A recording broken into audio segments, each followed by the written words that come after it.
حسد کے تعلق سے ایک مختصر سا اور ایک بہت ہی پیارا میں عرض کر دوں، کیونکہ آج ہمارے مسلمانوں میں حسد بہت ہے، اور بھی جگہ ہو حسد کے معاملات ہیں۔ حسد کا مطلب کیا ہوتا ہے؟ ایک دوسرے سے جلنا، نعمتوں سے جلنا۔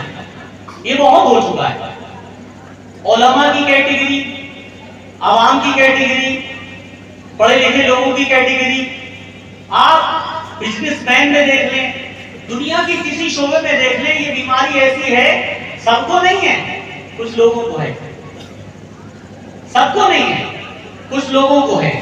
اور یہ وہ بیماری ہے جس کے بارے میں پیارے آقا صلی اللہ علیہ وسلم نے ارشاد فرمایا کہ حسد نیکیوں کو ختم کر دیتا ہے۔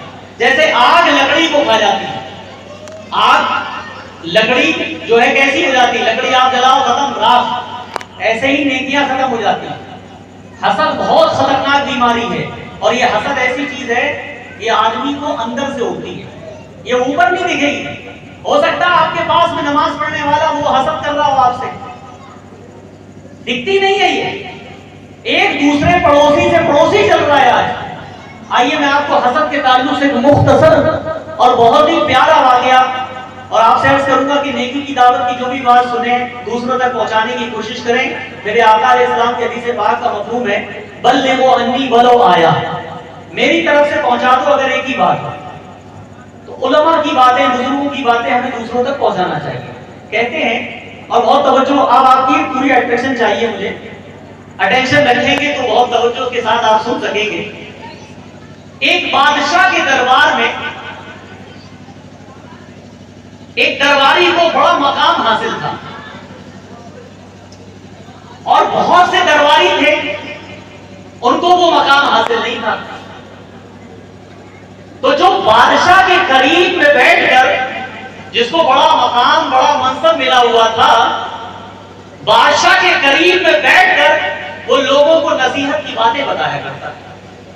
اے لوگوں، لوگوں سے بھلائی سے پیش آؤ، اور برے آدمی سے بدلہ مت لو، برے آدمی سے برائی مت رکھو، وہ نصیحت کی باتیں کیا کرتا تھا۔ انہی درباریوں میں ایک شخص ایسا تھا کہ جو اس درباری کی اس نعمت کو دیکھ کر، اس کی یہ شان کو دیکھ کر اندر ہی اندر جلنے لگا۔ ہوتا ہے ایک کارخانہ ہے جس کے اندر 100 کاریگر ہیں، مگر ایک ایسا ہے جس کو مالک جو ہے بڑا آؤ بھگت ہو رہی ہے۔ اب کسی وجہ سے ہو رہی ہوگی نا، کوئی خاص بات ہوگی، کوئی خاص چیز ہوگی جو مالک اسے اپنے قریب رکھتا ہے۔ ہو سکتا ہے وہ سچا ہو، دیانت دار ہو، امین ہو، امانت دار ہو، اس وجہ سے ہو سکتا ہے اس کو مالک اپنے قریب رکھتا ہو۔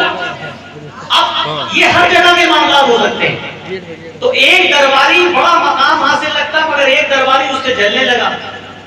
اب جو جلنے لگتا ہے وہ ہمیشہ دوسرے کی شان گھٹانے پہ لگ جاتا ہے۔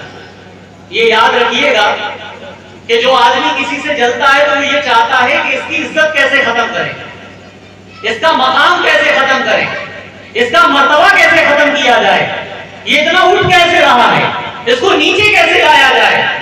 تو وہی ہوا کہ اس جلنے والے درباری نے ایک دن بادشاہ سے کہا کہ بادشاہ، آپ جسے اپنے پاس بٹھاتے ہیں یہ تو لوگوں سے کہتا ہے کہ بادشاہ کے منہ سے بدبو آتی ہے۔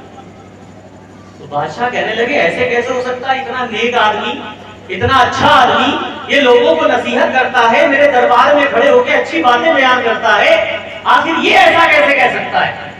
تو بادشاہ نے اس سے کہا کوئی پروف، کوئی نمونہ بتائیے، کوئی عمل، کوئی ایسا بتائیے کہ جس کی وجہ سے پتا چلے آپ جو بات کہہ رہے ہیں اس کا یقین کیسے کیا جائے۔ تو درباری کہنے لگا، جو جلنے والا تھا اس نے کہا بادشاہ کل اسے آپ اپنے قریب بلائیے گا، جب آپ اسے اپنے قریب بلائیں گے تو یہ اپنی ناک پہ ہاتھ رکھ لے گا۔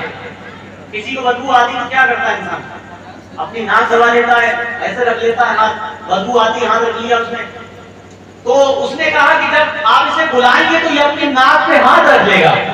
بادشاہ نے کہا ٹھیک ہے، دیکھتے بھائی۔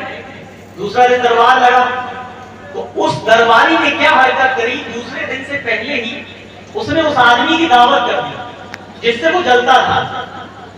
جلنے والے آدمی نے، جس سے وہ جلتا